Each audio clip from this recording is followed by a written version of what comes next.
अस्सलाम वालेकुम जी, वेलकम कहते हैं आपको शॉर्ट से व्लॉग के अंदर। आप मेरे साथ देख रहे हैं दो फ़ोन है, भाई साहब बड़े भाई भी साथ हैं। अच्छा जी, S24 अल्ट्रा मैं यूज़ कर रहा हूँ, भाई के पास भी 23 अल्ट्रा है। आईफोन भी ऑलरेडी यूज़ कर रहा हूँ, लेकिन ना वो आईफोन की एक अपनी डिवाइसेस का मज़ा है।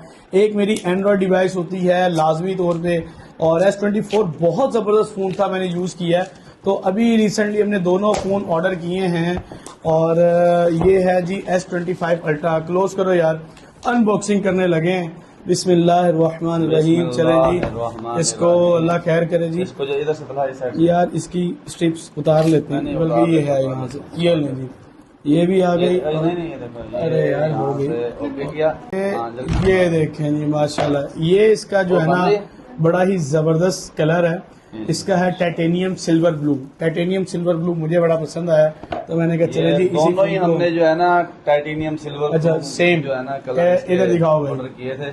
दोनों सेम कलर हैं, दोनों सेम कलर में। अच्छा, क्योंकि इनका जो एक फ्लैगशिप का जो एक जबरदस्त एक कलर तो ये खुद इंट्रोड्यूस कराते हैं कि आपने कौन सा लेना है, और उसके लिए मार्केट एक ज्यादा हाइप क्रिएट की होती है, तो हमने ना इसको पसंद किया, बड़ा अच्छा है। और अनफॉर्चुनेटली डब्बे से क्या निकला जी, पहले की तरह पन्नियां शनियां होंगी और केबल होंगी, और कुछ भी नहीं, सिर्फ केबल के सिवा कुछ भी नहीं। चलें जी, केबल ही है, माशाल्लाह, इसी से काम चलाते हैं। और अब इसको ऑन करते हैं जी, बिस्मिल्लाहिर्रहमानिर्रहीम। ये देखें जी, ये आ गया जी। आई थिंक बैटरी चार्ज भी है कि नहीं। बैटरी तो चार्ज होती है। चलें जी, जबरदस्त। सैमसंग